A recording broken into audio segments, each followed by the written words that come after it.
بسم اللہ الرحمن الرحیم۔ گمنام ہیرو کے معزز ناظرین السلام علیکم۔ دوستو لائک ضرور کر دیا کریں، شکریہ۔ آئیے چلتے ہیں کہانی کی طرف۔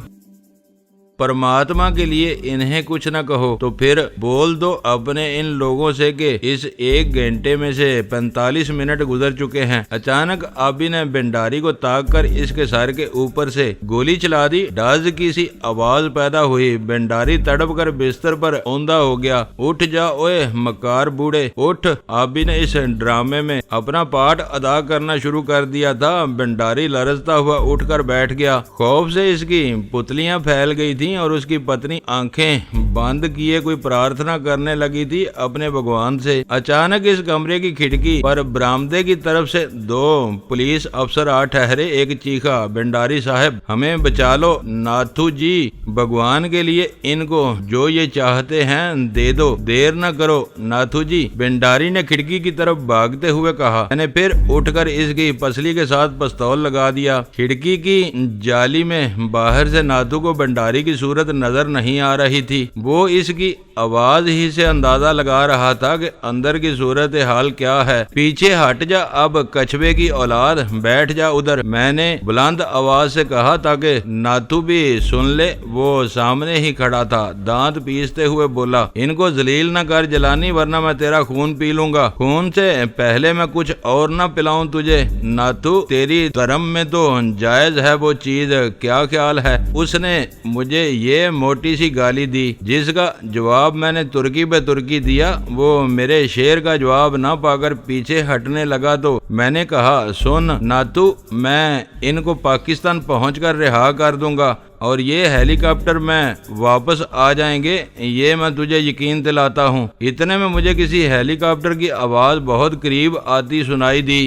ناتھو بولا، تمہاری شرط مان لی گئی ہے، بنڈاری صاحب کو کوئی نقصان نہیں پہنچنا چاہیے، بالکل بے فکر رہو، ہیلی کاپٹر میں پائلٹ کے سوا اور کوئی آدمی موجود نہیں ہونا چاہیے۔ ایسا ہی ہوگا، ناتھو نے بڑے ہی مایوس لہجے میں کہا۔ تم نے پھر یہ دھواں پیدا کرنے کی کوشش کی تو پہلی گولی میں بنڈاری کی کمر پر ماروں گا۔ تو بہت رذیل آدمی ہے، شرافت تجھے چھو کر بھی نہیں گئی، ناتھو نے بنا کر کہا۔ سنوئے کسی شریف خان بٹالوی کی اولاد، پولیس کا کوئی آدمی ہمیں نظر نہیں آنا چاہیے۔ ایسا ہی ہوگا، ناتھو ابھی تک سامنے کھڑا تھا اور دھیان اس کا ہیلی کاپٹر کی طرف لگا تھا۔ کوئی 5 منٹ بعد ناتھو کو دور سے کسی نے اشارہ کیا اور وہ ادھر جانے لگا تو میں نے کہا، یہ ہیلی کاپٹر کس کا ہے ناتھو جی؟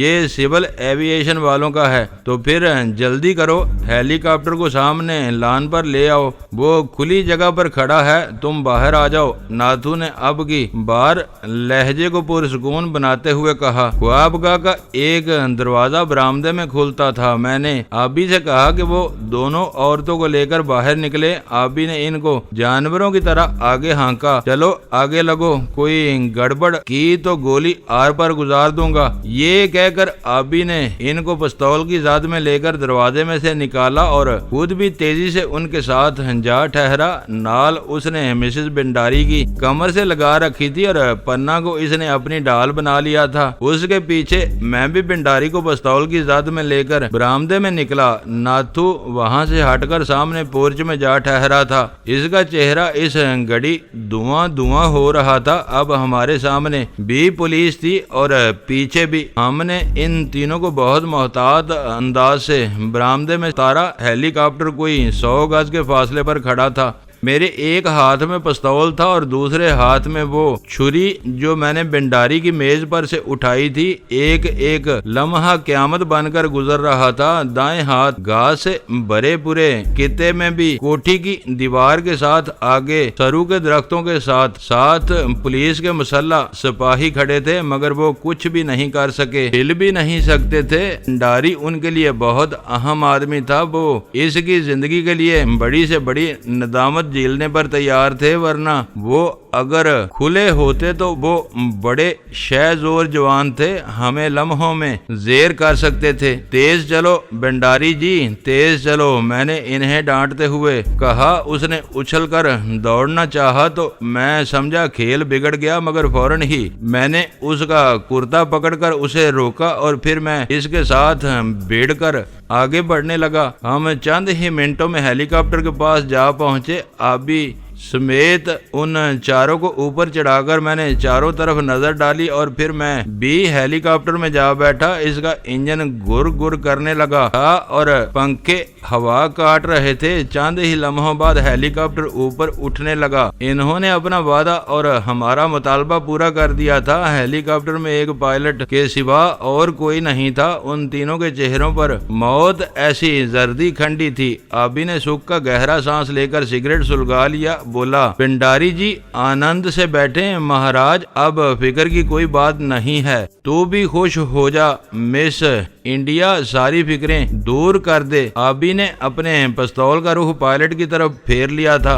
بنڈاری صاحب بہت اچھے آدمی ہیں، پیر زادہ جی کہتے تھے میں مسلمان ہونا چاہتا ہوں۔ میں نے چٹکی لی۔ بنڈاری کا چہرہ غصے سے تمتما اٹھا مگر وہ منہ سے کچھ نہیں بولا۔ ہیلی کاپٹر امرتسر شہر کے اوپر سے اڑتا ہوا جنوب کی طرف بڑھنے لگا۔ سمتوں کا نہ مجھے اندازہ تھا نہ آبی کو۔ ہمیں کیا پتا کہ ہوائی سفر کے دوران کوئی کس طرف جائے تو کیا ہوتا ہے۔ ہم سمجھتے تھے کہ ہیلی کاپٹر واہگہ کی طرف جا رہا ہے۔ طے ہم نے یہ کیا تھا کہ کسی ویران جگہ پر ہیلی کاپٹر کو نیچے اتار کر ہم کسی طرف نکل جائیں گے، اور یہی بات سب سے اچھی تھی۔ اچانک آبی بولا، اوئے بھائی پائلٹ صاحب، آپ نے تو پاکستانی حکام کو بھی باخبر کر دیا ہوگا۔ نہیں، انہیں کچھ علم نہیں ہے، پائلٹ نے کہا۔ آپ کا شبھ نام کیا ہے؟ سریندر بھاٹیا، اس نے مختصر سا جواب دیا۔ کیا حکم ملا ہے آپ کو؟ یہی کہ میں آپ کو پاکستان کے علاقے میں کسی جگہ اتار کر بنڈاری فیملی کو واپس لے آؤں، یہی طے پایا ہے نا آپ کے درمیان؟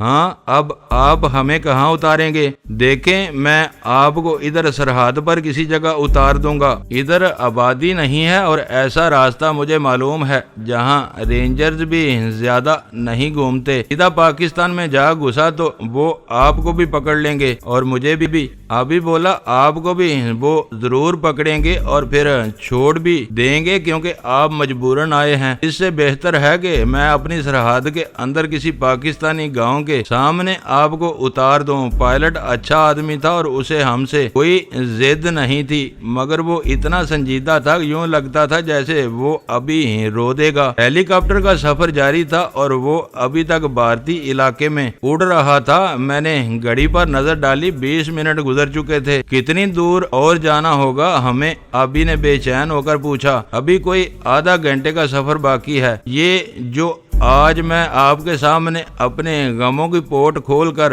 بیٹھا ہوں اور آپ کو بھی میں اپنے ساتھ رلا رہا ہوں، تو اس سارے اذیت ناک سلسلے میں کچھ میری نادانیوں ہی کو دخل نہیں ہے، بلکہ میں یہ محسوس کرتا ہوں کہ جس طرح حسین عورت کو دیکھ کر ہر ایک کی رال ٹپکنے لگتی ہے، راہ چلتے بڈھے جڑوس بھی ٹھوکر کھا جاتے ہیں، تو بالکل اسی طرح کسی بڑے مجرم کے چلتے سکے سے متاثر ہو کر غرض مند لوگ اسے اپنے جال میں پھانسنے کی کوشش میں مصروف ہو جاتے ہیں۔ سرحد کے اس پار جا کر میں نے یہی نتیجہ اخذ کیا۔ وہ لوگ یار کو یار کے ہاتھوں مروا دینے کے لیے مجھے بدترین مراحل سے گزار دینا چاہتے تھے۔ مجھے دیکھ کر میری کارگزاری کا احوال اپنے ذرائع سے معلوم کر کے انہوں نے مجھے ایک ایسی مہم پر بھیجنا چاہا تھا جس میں اگر میں ان کے اشاروں پر عمل کرتا ہوا آگے بڑھتا تو خدا جانے میرے وطن کی صورت کیا سے کیا ہو جاتی کہ ملک سرحدوں کے اندر سمٹے لوگوں کے اجتماعی شعور کے نمائندوں کی بے لوث خدمت ہی سے آگے بڑھتے ہیں، اور ان لوگوں نے ہمارے انتخابات کو سبوتاژ کرنے اور اپنے مطلب کی کٹ پتلی حکومت کو میرے وطن پر مسلط کرنے کا جو منصوبہ بنا رکھا تھا، اگر وہ کامیاب ہو جاتا تو میں قیامت تک خود کو معاف نہ کر سکتا تھا۔ انتخابات کی اہمیت کو میں سمجھ چکا تھا۔ مجھ سے جا بجا میرے اپنے لوگ کئی غلط کام کروا چکے تھے، مگر ادھر امرتسر میں بیٹھے ہمارے ان سجنوں کی نگاہیں بھی ادھر ہی لگی تھیں، اور وہ اس سلسلے میں میرے کندھے پر بندوق رکھ کر مجھے بدترین قسم کی غداری پر آمادہ کر رہے تھے۔ بھائیا کی نیت مجھے نیک معلوم نہیں ہوتی تھی۔ اس نے ہیلی کاپٹر کوئی واضح رخ ابھی تک متعین نہیں کیا تھا۔ اس کے چہرے پر جمی سنجیدگی مجھے یہ احساس دلاتی تھی کہ وہ ہمیں کسی ایسی جگہ مارے گا جہاں ہمیں پانی بھی نہ مل سکے۔ وہ کسی بھی لمحے ہمیں کسی بہت ہی خوفناک صورتحال سے دوچار کر سکتا تھا۔ اگر وہ اپنے منصوبے میں کامیاب ہو جاتا تو ہم بے موت ہی مارے جاتے، کیونکہ ابھی تک ہم بھارتی سرحد ہی میں ٹامک ٹوئیاں مار رہے تھے۔ اس کی نیت کے فطور کو سمجھتے ہوئے میں نے فیصلہ کن لہجے میں کہا، ابھی اسے کہو یہ ہمیں سیدھا لاہور لے چلے۔ یہ کیا کہتے ہو یار، مصیبت کو خواہ مخواہ نہ بڑھاؤ، وہ ہمیں فوراً گولی مار دیں گے۔ ابھی نے مجھے سمجھایا، ایسا نہیں ہوگا، تم ادھر ہی چلو بھاٹیا، ہمیں چکر مت دو، سیدھے لاہور لے چلو۔ میں نے ساری صورتحال پر غور کرتے ہوئے کہا۔ بھاٹیا کا منہ بگڑنے لگا، وہ کوئی اپنا ہی منصوبہ بنائے بیٹھا تھا۔ اس نے ہیلی کاپٹر کا رخ لاہور کی طرف موڑ دیا، اور پھر جب وہ اپنی سرحد سے آگے نکلا تو اس نے وائرلیس پر لاہور ایئرپورٹ سے رابطہ قائم کر لیا۔ کسی نے دوسری طرف سے اسے خبردار کیا تو وہ بولا، میں انڈین سول ایوی ایشن کا پائلٹ سریندر بھاٹیا ہوں۔ 2 پاکستانی مجرم زبردستی ہمارے 3 آدمیوں کو اغوا کر کے میرے ہیلی کاپٹر میں لاہور آ رہے ہیں۔ ایک مجرم کا نام، بکواس بند کرو، میں نے چیخ کر کہا اور اٹھ کر اس کے ریسیور پر ہاتھ رکھ دیا۔ وہ ان لوگوں کو ہمارے نام بتا کر مصیبت میں پھنسانا چاہتا تھا۔ ان سے کہو کہ وہ لاہور ایئرپورٹ پر اتریں گے اور اپنی مرضی کے آدمی سے بات کریں گے۔ بھاٹیا نے میری بات دہرا دی، بولا، ہیلو، میری بات سن رہے ہیں؟ دہشت پسندوں کا مطالبہ ہے کہ وہ لاہور میں اپنی پسند کے آدمی سے بات کریں گے۔ میں نے پھر ریسیور پر ہاتھ رکھ دیا۔ ان سے کہو کہ ان کے پاس کچھ اہم معلومات ہیں جو وہ حکام تک پہنچانا چاہتے ہیں۔ کیا کرتے ہو جلانی، اپنے پتے ابھی انہیں مت دکھاؤ، ہیلی کاپٹر کو وہاں اترنے دو۔ بس ٹھیک ہے بھاٹیا، انہیں کچھ اور بتانے کی ضرورت نہیں ہے۔ ان سے کہہ دو کہ وہ ہمارے بارے میں کچھ جاننا چاہیں تو امرتسر پولیس سے فون پر بات کریں۔ بھاٹیا نے میری بات دہرا دی۔ کچھ ہی دیر بعد اس نے اپنا ہیلی کاپٹر لاہور ایئرپورٹ کے ایک ویران کونے میں اتار دیا۔ ہم ہوائی اڈے کی بھیڑ سے بہت دور تھے اور ہماری پولیس کے شارپ شوٹر ہمیں چاروں طرف سے گھیرے میں لے چکے تھے۔ پناہ شاید بہت ہی عاجز آ چکی تھی، اس کے اعصاب جواب دے گئے تھے۔ وہ پھوٹ پھوٹ کر رونے لگی۔ شٹ اپ، یہ رونا دھونا بند کرو، یہ تمہارے پتا جی کا گھر نہیں ہے، تمہیں ہم کوئی تکلیف نہیں دیں گے، ہمیں اپنا بھائی سمجھو۔ ابھی نے گراتے ہوئے کہا۔ اس نے ابھی تک اپنا پستول بھاٹیا پر تان رکھا تھا۔ پنہ پر اس کے لفظوں کا اچھا اثر پڑا۔ وہ جیب سے رومال نکال کر اپنی آنکھیں خشک کرنے لگی۔ بھائی کے لفظ نے اسے بڑی ڈارس دی تھی۔ اس کی ماں نے اس کا سر گود میں لے لیا۔ میں نے سگریٹ سلگایا تو ایک سگریٹ بنڈاری کے منہ میں ڈال دیا۔ وہ تو شاید یہی چاہتا تھا، خوش ہو گیا۔ میں نے اٹھ کر مائک اپنے ہاتھ میں لے کر وائرلیس پر حکام سے بات کرنی چاہی۔ ان دوسری طرف سے DIG منہاس بول رہا تھا، دیکھیں منہاس صاحب، میں 3 آدمیوں کے سوا اور کسی سے بات نہیں کروں گا۔ میرے پاس ایک بہت ہی اہم راز ہے، وہ یا تو گورنر صاحب کو بتا سکتا ہوں یا پھر ان تینوں میں سے کسی ایک کو۔ بہتر ہے کہ انہیں بلوا دیں۔ جن آدمیوں کو میں نے نام لیا ان میں ڈلو صاحب کا نام بھی شامل تھا اور بنڈاری کی فہرست میں ان کا نام 5واں تھا۔ مگر تم ہو کون؟ منہاس کا لہجہ بڑا ہی حاکمانہ اور حقارت امیز تھا۔ مجھ سے تمیز سے بات کرو، میں تمہارے باپ کا غلام نہیں ہوں، نہ مجھے تم تنخواہ دیتے ہو۔ جو میں کہتا ہوں اس پر عمل کرو اور بات کو